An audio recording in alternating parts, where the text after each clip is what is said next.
Donc ici, pour suivre les résolutions d'équations, on a vu la résolution d'équations du premier degré à une inconnue. Là, on va aborder les équations, ce qu'on appelle les équations produits nuls.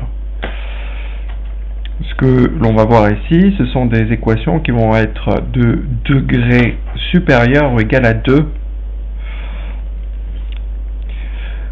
Si un produit est nul, ça c'est la propriété, si un produit est nul, alors forcément l'un des deux facteurs est nul. C'est une propriété des nombres réels. Si on a un produit qui vaut 0, c'est que forcément l'un des facteurs est égal à 0. Dans l'exemple, on a une équation. Ici, on a une équation du second degré. Pour quelle raison? Parce que lorsque je vais faire la distributivité, je vais avoir x au carré moins 2x égale 0. Et vous voyez bien que x au carré, il a un exposant qui est égal à 2. Dans ce cas-là, on a une équation du second degré. Grâce à la propriété qu'on vient juste de lire ici, je vais pouvoir résoudre cette équation. On a un produit qui vaut 0. C'est que forcément l'un des deux facteurs est égal à 0.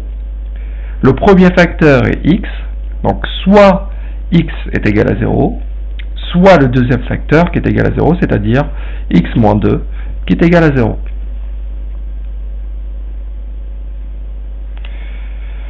Ici, il n'y a pas de difficulté, x est égal à 0. Par contre ici, il va falloir que je fasse 0 plus 2, donc x égale 2. Les solutions sont 0 et 2.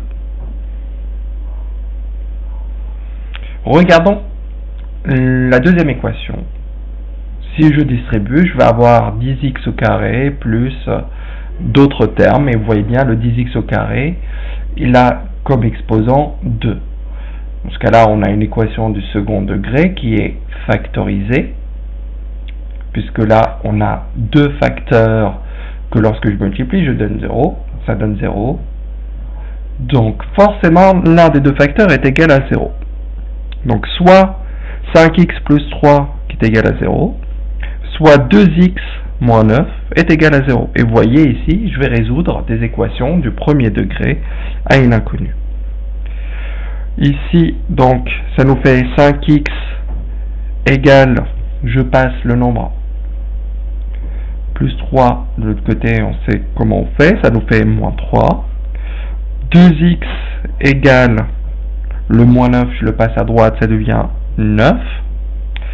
Et là, donc x égale, donc je vous rappelle ici, quand on arrive là, on a un coefficient, on va diviser des deux côtés par le coefficient. Si je divise à gauche par le coefficient, il ne me reste plus que x, et si je divise à droite, ça nous fait moins 3 cinquièmes, ou x égale 9 demi.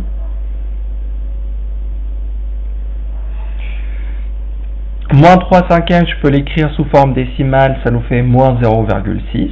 Et 9 demi, je peux aussi l'écrire sous forme décimale, ça nous fait 4,5. Je peux laisser sous forme fractionnaire, ou je peux mettre sous forme décimale, moins 0,6 et 4,5.